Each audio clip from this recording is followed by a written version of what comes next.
Ako po si Crisostomo Quinto, naninirahan po sa Barangay Kinabuhayan, Dolores, Quezon. Ako po ngayon ang Pangulo ng aming Farmers Association. Sa kasalukuyan po kami po ang nakapag-trial po ng inyong seeds na Majesty F1. At ito po ay na-harvest namin ng maganda ang kalidad, yung tama po sa market. Ang ano po niya, siya po ay tama lang po ang taas. Ang timbang po niya, nagka-ano po siya ng average po ng 1 kilo. Higit pa pagka maganda po ang kanyang pagkakabuo.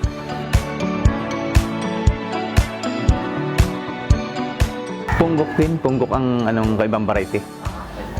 Siya, mataas ang inyong ano. Ito pong nasubukan kong Majesty po ay available na po sa Agri-Supply po.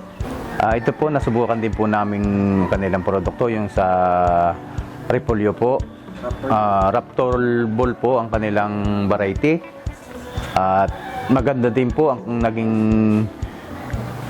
harvest po niya, at saka po yung kanyang pagbuo po ng kanilang Repolyo, napakaganda po. Nasubukan din po namin yung kanilang carrots po. Maganda rin po ang naging feedback po sa amin ng mga farmers kong nakakita at katulong ko sa pagtatanim.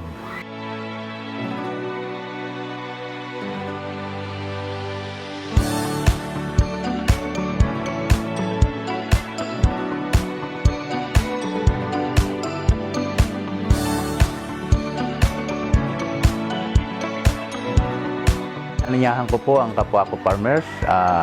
Ang kanila pong produkto na Chinese cabbage ay maganda po ang kalidad at akma po dito sa aming barangay at sa mga taniman po namin dito sa pana ng Bundok Banahaw.